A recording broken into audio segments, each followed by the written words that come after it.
To my dearest friend, I write to you in excitement, knowing that these words will bring with them a great deal of interest. Spirits of the dead are things that we know exist. We can see them and indeed feel them in our own world. To some extent, we can even relate to them, for they are human-like in form, with ghostly cries from a human voice, and of course, before they died, they were once one of us. But the spirits of nature are a much stranger thing to us humans, for they are so disconnected from our bodily presence that sometimes no amount of understanding will make them understood.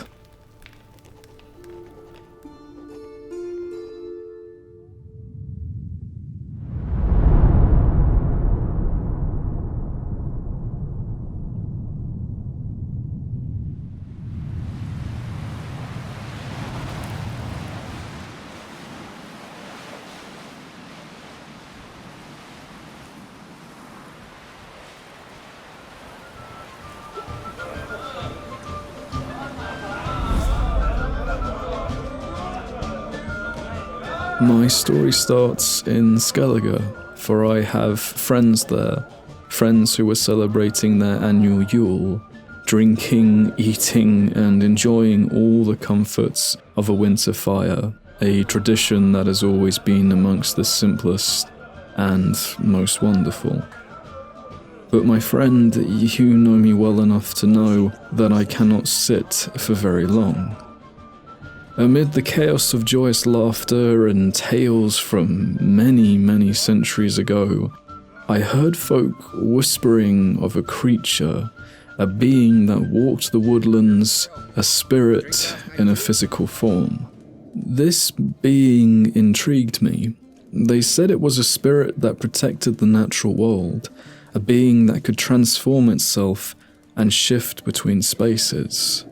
They said that it had killed many who were either brave or stupid enough to venture into the deep, dark woods where it walked and watched over its dominion.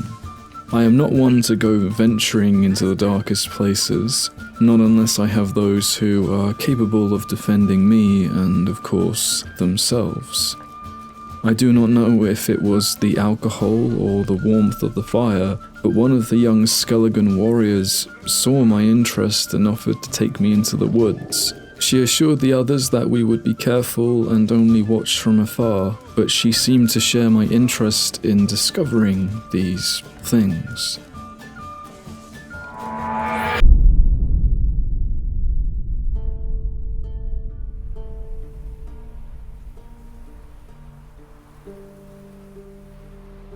The very next morning, I found myself following this woman into the darkest and eeriest forest I have ever encountered. She had ignored the warnings from her elders. They had said that the creature should be left alone, that it was a watchful eye that we should respect. One that they offered sacrifices to, living by the old ways, fighting with spear and sword, proving themselves to the natural world. I am always one to be careful in watching my step with traditions of others, but with the warrior at my side, I could not pass up the opportunity to go with her. She told me that they called the creature a Leshen, that it was known to roam many lands far and wide, but it is rarely seen or reported. Whether this is because very few survive the encounters, I did not feel brave enough to ask. Many believe that the creature fights against human progress, wanting to protect the ancient forests from being destroyed and used to build expanding outposts and villages. A noble cause, some might say, but the cost to either side often seems too great. She told me stories of how they found men and women slain amid the tree trunks, torn apart by roots and teeth. But with such wrath comes also a gentleness, for she said that some have seen the Leshen healing wounded animals, taking care of the trees and being a fair guardian to all under its watch. Rumours also spread that it does not truly wish to kill, that it tries to warn away any human folk with noises, rumblings and growls between the tree trunks. But if it is to fight, then no sword of steel nor any arrow will ever begin to wound or harm this creature. We spent many hours in the forest, wandering and carefully searching the trees, but not once did I capture a glimpse of this creature. By the time night was upon us, we gave in and headed back to the village where it was warm and safe. I would say that I was disappointed, but after the many stories I heard from the warrior, it seemed best that we had avoided this creature's eyes.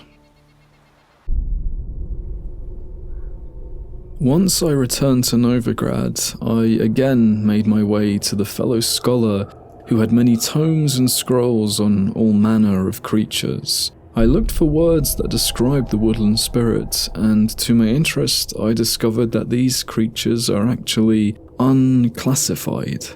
It seems that for many years, scholars have argued over where these beings truly belong. Quote, although most bestiaries categorize them as relics, many experts question this classification. Some consider them a being born of black magic, perhaps even necromancy. Others contend that they are demons akin to jinns or draugrs. Autopsies of Leshen corpses would undoubtedly shed light on this dispute. However, once slain, its body vanishes. All that remains of the creature is a yellowed deer skull. End quote. Further reading revealed that some folk think the Leshen should be worshipped, and thus cults are formed and created around its image. They are said to sacrifice animals in order to secure the well-being of their village, land, and its people. These extremists are driven by stories of Leshens helping human folk to hunt in the woods and truly understand the way of a natural life. Sadly, every story of a Leshen befriending humans is false. In more extreme cases, people have sacrificed other humans as offerings to appease them, but this leads to the Leshen only garnering a taste for human blood. Without this sounding like my descent into a deep madness, I need to find this creature, and I am curious to see it fight. From what these stories and reports say, it is supposedly one of the most incredible spectacles you could ever imagine, and of course, also one of the most dangerous. It is said to be capable of flocking animals to its side, wolves and cows being used to antagonize and attack its prey. It uses the natural world to its advantage and will not stop relentlessly attacking and killing whatever it must in order to protect its land and to keep the balance of nature in check.